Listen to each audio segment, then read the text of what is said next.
What's harder, having to walk 50 miles or bike 100 miles? Well, as someone who's in the unique position of having done both, today I'm here to answer that question, and I think the answer might surprise you a little bit. If you guys haven't seen my videos doing either of those challenges, I'll link them in the description below. Give them a watch if you want to. So to explore this question, I've got 5 categories to talk about. And those categories are which challenge was physically more demanding, which one was mentally more demanding, which one was more gratifying, which one was more convenient, and then if I had to do one of them again, which one would I do? Now, some quick disclaimers and background info. First off, I did not train for either of these challenges. I go to the gym, a couple times a week, but I'm just doing like weight training and crunches. I don't even run really that much. Sometimes I'll hit the bike, but I did not specifically train for either of these endurance challenges by any means. Also, I did both of these challenges in New York City, which had some implications that I'll explain later, but made the experience a little bit different than if you did this in a rural, less populated area. And here's one I just know I'm gonna get from somebody. Technically, when I did the 100,000 steps in a day challenge, I walked 48.5 miles. I didn't do a full 50 because I hit 100,000 before I hit 50 miles. The goal of the challenge was to do 100,000 steps, not 50 miles. Just by coincidence, it happened to be about 50 miles. So if you're upset that I only did 48.5, deal with it. Another thing I'd like to mention is when I did the 100 miles on the bike, I used a city bike. Initially, when you hear me say, is it easier to walk 50 miles or ride 100 miles? I think a lot of people are gonna say, well, duh, it's easier to ride 100 miles. The bike goes 4 times faster than you can walking, and it's only twice the distance.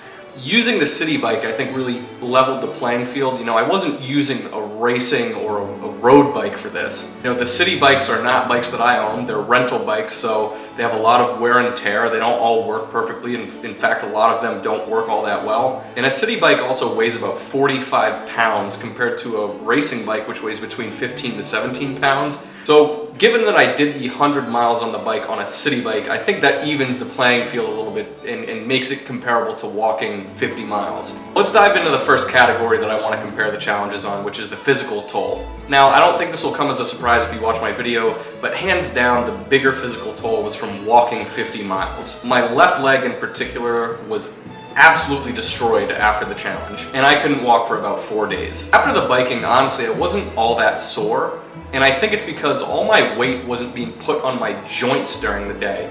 When you're walking, it's constant like thud, thud, thud, and it's a lot of pressure on your knees in particular. The biking, I was sitting on a chair, so there wasn't any of that kind of pressure on my joints, especially my knees. I will say my butt was pretty sore the next day, but I could walk just fine, and my quads and like glutes, sure, they were a little bit sore, but I was able to walk just fine. It felt like maybe I just did a really good leg workout the day prior. Whereas the walking, I was disabled basically for 4 days. I really didn't get out of bed. I only Grubhubbed food. I didn't cook anything myself. I was really on the verge of going to the hospital, but I didn't have healthcare at the time, so that was out. I will say in the physical aspect though, both challenges left me pretty dehydrated, which I guess is more so on me. I just wasn't getting enough fluids. Again, I don't train for this, so I don't know what I need to bring or how much water I need to be drinking. I just listen to my body, and clearly I didn't listen well enough. And just comparing the weight that I lost as well, so after walking 50 miles, I lost 6 pounds. After biking 100, I only lost about 2 pounds. So for the physical toll, that definitely goes to walking. Walking was harder. Next, I want to talk about the mental toll. Now, both challenges definitely tried me mentally, but I have to say the biking challenged me a lot more. When I was walking for 50 miles, I was free to use my phone, whenever I wanted. I could go on social media, obviously listen to music and podcasts, which I could do on the bike too.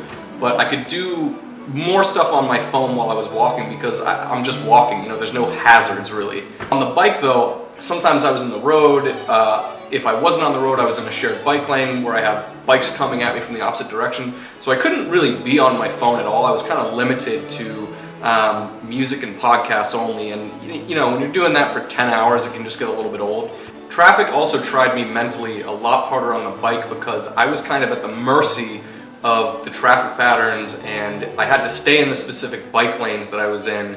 Whereas with the walking, if I hit a stoplight and didn't want to wait, I could just go right down the street and be on my way. But when you're on the bike, you're directly in the road with other traffic or other bikes, so you have to be a little bit more cognizant about what's going on, and frankly, you have to be a lot more mentally alert because you don't want to get hit by a car or hit by a bike. So I had to really be locked in for that. Whereas when I was walking, I could just kind of let my focus go and just kind of like let my eyes roam and just, you know, look at stuff. And the biking, you had to be a lot more focused on what you're doing just because it's higher risk. Now, I think if I was in a rural area, this would have been less of a headache. You know, again, on the bike in the city, you have to do a lot of start and stopping when you're on the street. Also construction. There was a lot of construction going on some of the bike lanes, so I couldn't even use them. If I was in a rural area, I think that would have been easier. Now, I want to talk about the time that each challenge took. The final time for walking 50 miles was 16 hours and 54 minutes. The final time on the bike was 10 hours and 30 minutes. And one of the strangest things that I experienced when I finished the biking was it actually felt like it took longer than the walking. And again, I think that has a lot to do with I was just a lot more limited in what I could do while I was on the bike. I got really bored. I think I biked up and down the entire West Side Highway like 3 or 4 times during the day. So yeah, it just got boring after a while. When I was walking, you know, I started in Bushwick and then I went over to the Lower East Side and then up to Midtown, then through Central Park and to the Little Red Lighthouse at the top of Manhattan, and then down the Financial District, back over to Brooklyn, went to Williamsburg, walked in the park. I just had a lot more variation in that route. So all this to say, the mental toll was actually harder on the bike than it was walking. So next I want to talk about how gratifying each experience was after I finished. I'm just going to show you the reactions I had at the end of each real quick, so I'll play those clips back. 9, 8, 7, 6, 5, 4, 3, 2, 1.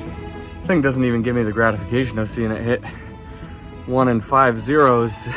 But we know what happened here today. It's all good. I'm honestly elated right now. I am just absolutely beat. And the only thing on my mind is a hot bath.